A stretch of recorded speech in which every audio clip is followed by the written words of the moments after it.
یہ بات ہے اس وقت کی جب انسان گناہوں کے بوجھ تلے دابا ہوتا ہے۔ ہم کس غفلت میں ہیں؟ کیا ہم ہر روز اپنے اوپر ظلم نہیں کر رہے؟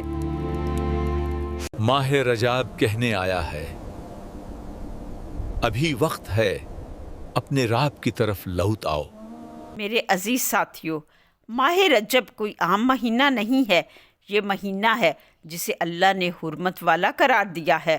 قرآن مجید میں اللہ تعالیٰ فرماتے ہیں، سال کے 12 مہینے ہیں جن میں سے 4 مہینے حرمت والے ہیں۔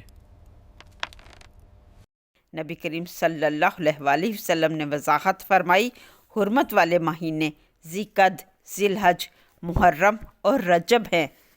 ان مہینوں میں گناہ سنگین ہو جاتے ہیں اور نیکی کا اجر کئی گنا بڑھ جاتا ہے۔ ماہ رجب کی ایک بڑی فضیلت یہ ہے کہ یہ رمضان المبارک کا پیش خیمہ ہے۔ بزرگان دین فرماتے ہیں، رجب بیج بونے کا مہینہ ہے، شعبان پانی دینے کا اور رمضان فصل کاٹنے کا مہینہ ہے۔ یعنی رجب میں توبہ، شعبان میں عبادت کی عادت، رمضان میں مکمل تیاری۔ اسی مہینے سے متعلق نبی کریم صلی اللہ علیہ وآلہ وسلم نے ہمیں ایک دعا سکھائی ہے، اللهم بارك لنا في رجب وشعبنا وبلغنا رمضان۔ یہ دعا ہمیں سکھاتی ہے کہ رجب کا مقصد رمضان کی تیاری ہے۔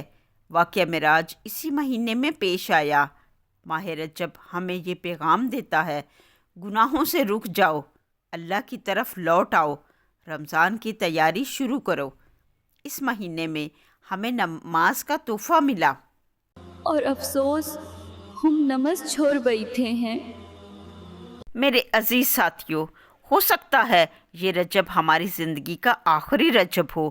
نہ جانے ہم شعبان دیکھ پائیں یا نہیں، نہ جانے رمضان نصیب ہو یا نہیں۔ یقین کرو، قبرستان خاموش نہیں ہے، وہ چیخ رہا ہے۔ جو تم ہو کبھی ہم تھے، جو ہم ہیں کبھی تم وہ بنو گے۔ ابھی اسی وقت دل پر ہاتھ رکھو اور کہو، آئے اللہ، میں گنہگار ہوں، میرا دل بدل دے، میری غفلت دور کر دے۔